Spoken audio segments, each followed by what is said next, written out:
So, a problem that um, a bunch of autistic people have, but people in general, beyond that, um, is that a lot of is getting sunburned and stuff like that. Not everyone has it, but a lot of them don't like sunscreen because of the texture and other reasons. Another one is that sunscreen goes into the environment, which isn't a disability problem, but is harmful for the environment in general. And the environment affects people always indirectly. It also is a problem sometimes remembering to not only the texture and sensory issues, um, the coolness and the feeling of it, but also just remembering to put it on can be a huge issue. And for some people, it's a huge issue remembering to put it on, and they don't put it on, and then they get sunburned. For every group of people, they don't feel like they need it to put on every single time, and slowly over many years they get cancer because it doesn't seem like a big deal at first, but it can be a big deal over a long time. Another little related issue is like smelling too much from sweat, which I put down here a little bit to talk about. But here's some ideas around all these problems. One would be to invent clear clothes that people can wear that have block UV light. Now these clear clothes could be made with stuff with zinc or zinc oxide nanoparticles, which are used in sunscreens and are safer than a lot of the organic ones. They're non-toxic compared to the organic ones. Titanium dioxide, which I do not know how to subscript here, but that's titanium dioxide. It also goes by a variety, it comes in a variety of chemical forms. Some crystals are called rutile. Zeolite crystals is another one, which is a lot more fancy crystal with aluminum, titanium oxides, and a bunch of other things. And by the way, titanium oxide, even though it sounds very expensive, is one of the cheapest chemicals out there. Titanium dioxide, super common. It's used in a lot of white paints and everything. It is non-toxic. One of the most environmentally friendly things from a mining standpoint. Nothing is totally friendly from a mining standpoint. It's just making titanium is super hard out of titanium dioxide. Not that titanium dioxide itself is actually very easy to get. It's getting off that oxygen. And there are certain polymers. A lot of the organic ones that block UV light have become under scrutiny as being carcinogenic, unlike these other ones. But in the polymer form, stuff that blocks it, when organic things become polymer, they become a lot less toxic and a lot safer to use. And by a polymer, I mean instead of having short molecules, you have really long molecules. And these longer, more solid molecules can't dissolve in water, can't spread as much. They stay stuck in the fabric, and your body can't absorb it or do anything with it. And even if it gets in your body disposes of it faster and gets out and doesn't reach inside the cells and stuff where it can do damage. It's like it's it's kind of like if you swallow paper, you just poop it out. When if you swallow like nano shreds of paper, they might cut you. A weird analogy. But this clear clothes could also give you a benefit in some ways of people with different skin colors, because it would more easily match up with people with a variety of skin colors, and would also let people more choose how they look. Other advantages of this system would be that having clothes on would be more hygienic, oftentimes because you're touching people less. So it could be that. It could be help with safety if you spill chemicals or spill stuff on you. It could help with other cleanliness, which a lot of people with disabilities are more likely to spill stuff on them, have more coordination issues, so it's easier to clean off yourself. All little advances. Also, if you want to sit down or seat, it might be better to have a little barrier there. So there's always other little advances that clear clothes could give, even though it sounds strange. And you could also make new fasten way. You can kind of see it close and kind of not. New fasten opens up that way, and that's a way you may be able to more widely promote it. And it's also maybe something fast to put on than sunscreen and less wasteful because you can reuse it many times. Now, disadvantages are that you don't have the same feeling of the skin. You can't touch stuff as well. But if only a little covering up, some of your skin could really benefit the whole body, because the less of a bad experience putting on sunscreen. If you're only covering 10% of the body, it's more easy to put up with or sewing. And also with swimsuits, there are plenty of swimsuits that are cover up more of the body. The people are not as popular nowadays, but they do exist for a long time. Now, all these chemicals also can help. If you modify them a little bit, they can lower the smell that people get from bad sweat, actually, because they can help break down the smelly stuff of sweat. This will cause them to be a little more exposed and a little more engineering. But particularly this is true for the zinc oxide particles, especially true for titanium oxide particles and zeolite. But they only work sometimes, not always. Titanium oxide oftentimes needs to be exposed to sunlight to work, which is also when you sweat the most. And UV light, zinc oxide a little less. Zeolite, it's very complicated, the structure to get it to work, and it can work a wide range from very good to not very good. Polymers, not as much, but that will be something you could design a lot harder.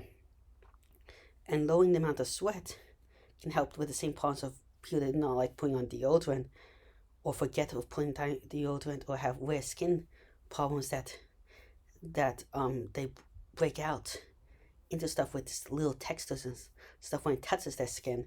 Some people have super sensitive skin. Not common, but it's a real deal if you have it. Now, another thing about it is how porous this membrane you can make it, because you might need an outlayer that's less porous to really block the UV light, which might trap in more sweat, which might make you more sweaty. But then you could have like little fibers on the other thing to do it. So you would have to maybe think about the design of how the whole thing is knitted well, to let in and out moisture too.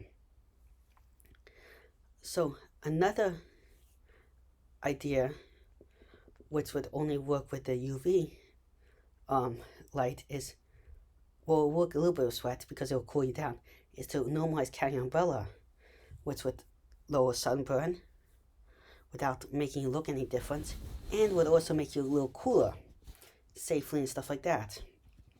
Now, something I just thought about to make the umbrella idea a little better would be to have an umbrella with solar panels or something like that, or little piezo generators.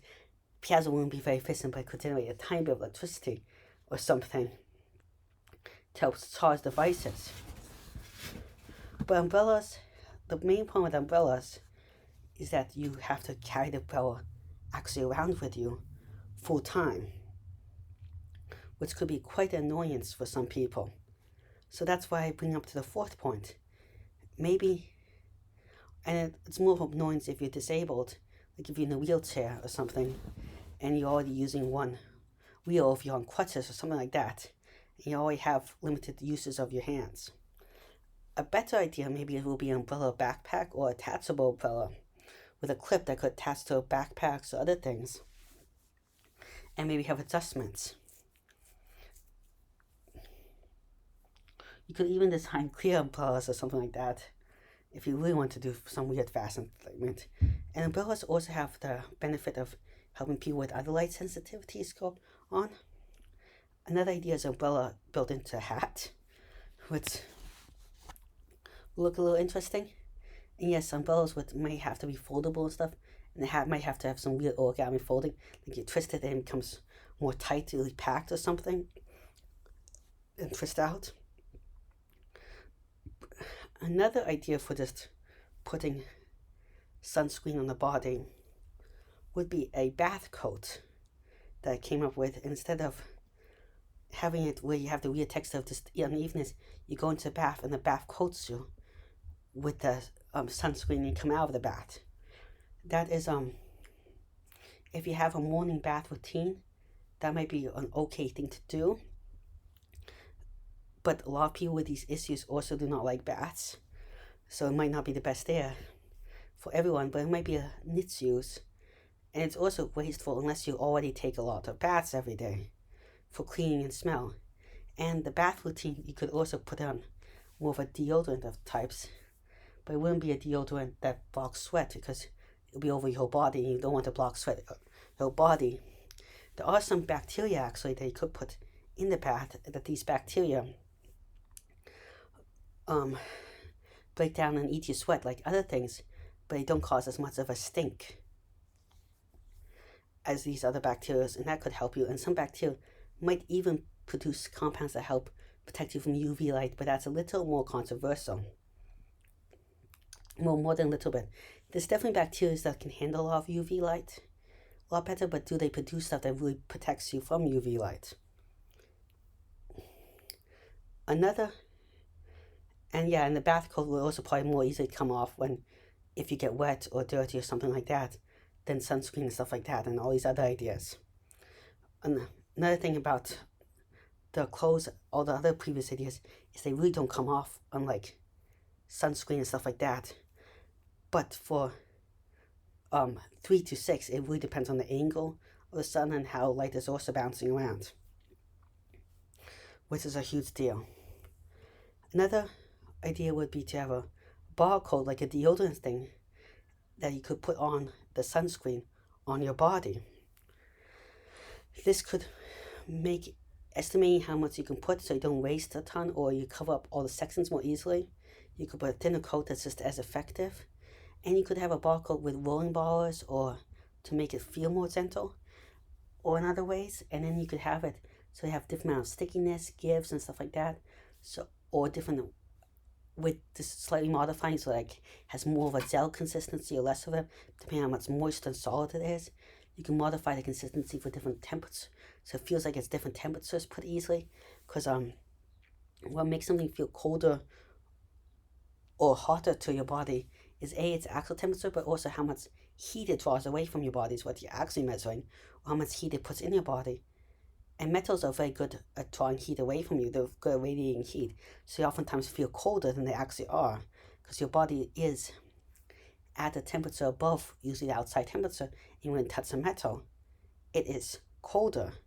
It's the temperature of the outside world, but it brings that heat away from your body faster.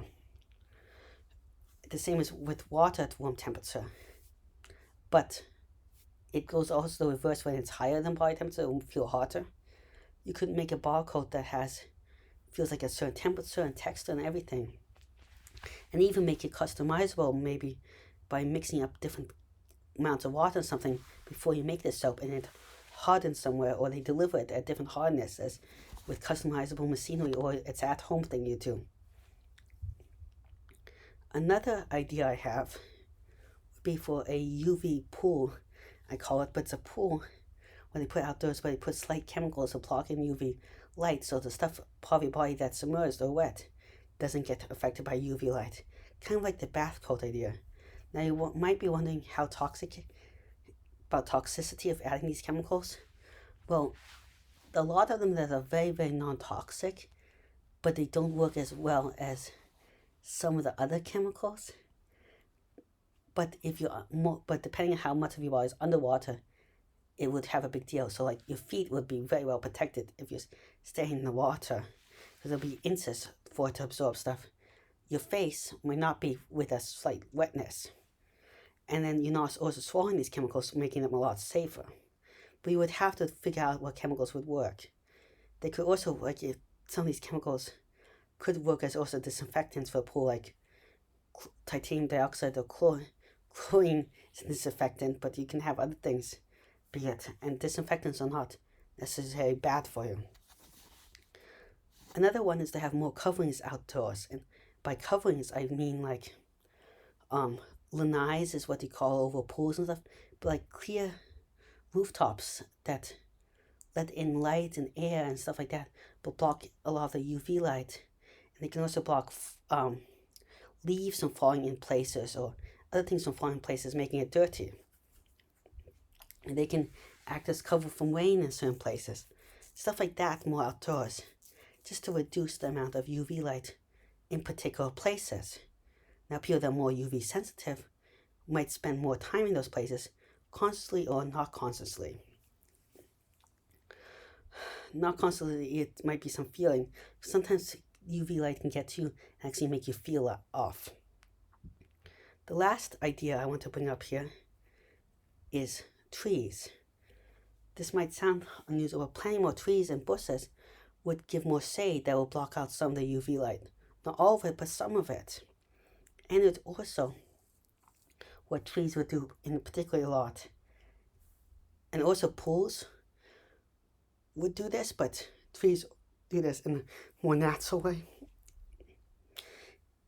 Is they really can cool down the neighboring environment by providing shade, by increasing the surface area so more heat can radiate off faster. They also suck in water in ways and release water in ways that cause a little breeze, but also water through evaporation cools off places, and they do it very efficiently, cooling off, and more. It's in fact forested areas compared to cities with very little trees, oftentimes 5 degrees cooler or more, and it's just a wonderful impact of trees. So really could really cool down places, reducing smell from sweat in the first place, and also filtering out the air much more. Well, thank you for listening. Please like and subscribe. I'm trying to reach 1,000 subscribers in a year and 4,000 watch hours, which is a really hard goal.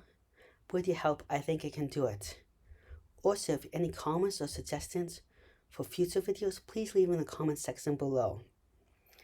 And finally, please try to get your friends or family to join. Thank you very much again. Goodbye.